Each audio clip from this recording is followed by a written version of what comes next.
ओम सभी को सादर नमस्ते जी। आइए प्रातःकालीन वेला में सृष्टि के प्रारंभ में वेद ज्ञान का उच्चारण करने वाले प्रभु का श्रद्धा और समर्पण के साथ स्मरण करें, नमन करें। ओम नमो ब्रह्मणे नमस्ते वायो त्वमेव प्रत्यक्षं ब्रह्मासि त्वामेव प्रत्यक्षं ब्रह्म वदिष्यामि ऋतं वदिष्यामि सत्यं वदिष्यामि तन्मामवतु तद्वक्तारं वतु अवतु मामवतु वक्तारम्। ओम।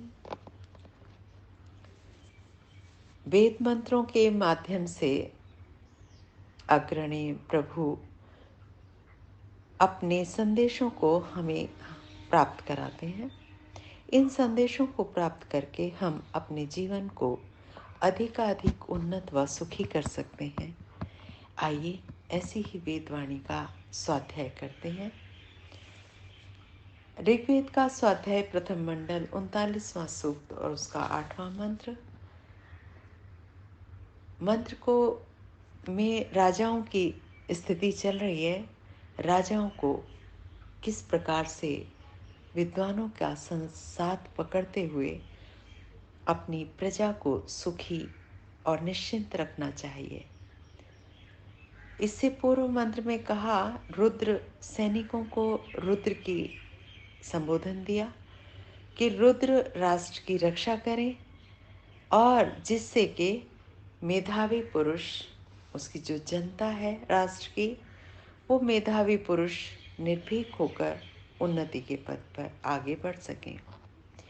इसी विषय को आगे बढ़ाते हुए परमपिता परमेश्वर हमें बता रहे हैं।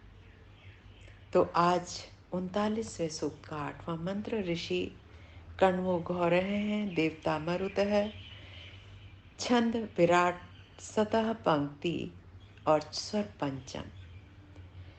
यहाँ मरुत है प्राण के लिए नहीं आया है। प्रसंग के अनुसार मरुत है देश की रक्षा करने वालों के लिए आया है। मंत्र को शीर्षक दिया है सैनिक शासन व राज परिवर्तन। मंत्र पाठ। ओम युष्मी शितो मरुतो मर्तये शित आयो नो अप्व ईशते वीतं युयोत शवसा व्योजसा विषुष्माकाभिरुतिभिः व्योजसा विषुष्मा युष्माकाभिरुतिभिः। ओम। परमपिता परमेश्वर तीनों कालों के ज्ञाता हैं। भविष्यत काल में जीवात्मा मनुष्य क्या कुछ कर सकता है, ये बात ईश्वर भली प्रकार जानते हैं। इसीलिए वो हमें इस मंत्र के माध्यम से सचेत कर रहे हैं, सजग कर रहे हैं। कहते हैं राष्ट्र में ऐसा भी हो सकता है, कैसा कि कभी कोई उच्छृंखल राजा अपने सैनिकों के बल के घमंड से प्रजा पर कुछ अत्याचार करने लगे, अथवा अपने कुछ खुशामदी पुरुषों से विकृत प्रेरणा प्राप्त करके, अशुभ प्रेरणा प्राप्त करके गलत राय से प्रजा को अनुचित कर भार से पीड़ित करे। ऐसा राजा मंत्र में युष्मेशितः तथा मर्त्येशितः शब्दों से स्मरण किया गया है। ईशितः का अर्थ है उत्तेजित किया गया, भड़काया हुआ।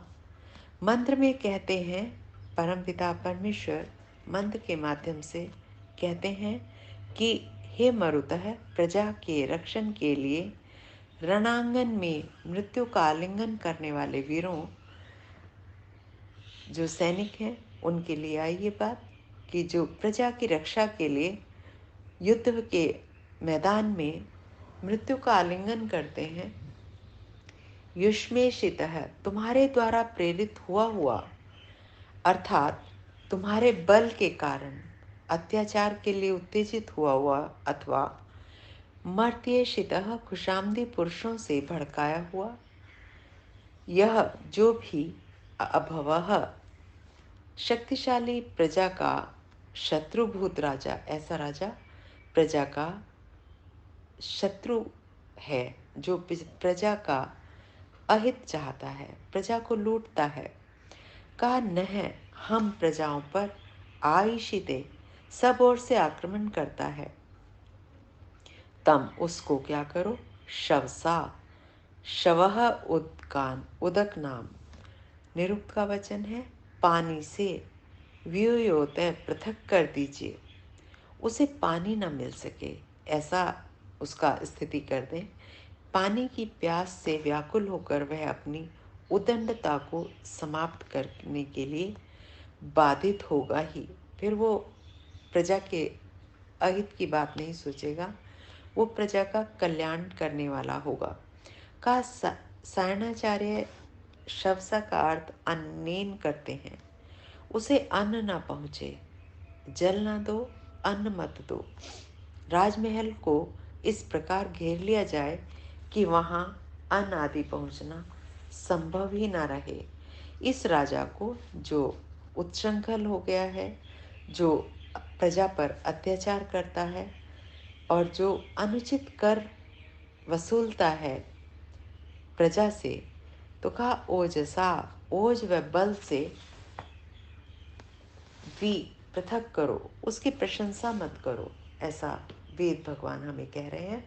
इसकी शक्ति को न्यून करने का प्रयत्न करो, जिस भी तरीके से उसकी शक्तियों को कम करते चले जाओ। युष्मा का भी उति भी अपने रक्षणों से इसे वंचित कर दो। राजा की रक्षा सेना ही करती है, पुलिस करती है, तो कहा उसकी रक्षा से अलग हो जाओ, उसकी रक्षा मत करो, उसे वंचित कर दो रक्षा करने से। जब इस प्रजा पीड़क राजा को, जो प्रजा को पीड़ाएं दे रहा है अनेक तरीके से, तो कहा ऐसे राजा को सैनिकों का रक्षण प्राप्त न होगा, तो यह अवश्य ही प्रजा के अनुकूल शासन करने के लिए बाधित होगा, अथवा गद्दी को छोड़ने के लिए बाधित किया जा सकेगा। या तो वो सही व्यवहार करे प्रजा के प्रति, और नहीं तो उसको गद्दी से उतार दो, या वो खुद गद्दी को छोड़ देगा। जब उसको भूख प्यास से व्याकुल कर दिया जाएगा, विवल कर दिया जाएगा, तो वो गद्दी छोड़ने के लिए विवश हो जाएगा। भावार्थ में कहा, सैनिकों को चाहिए कि सेना के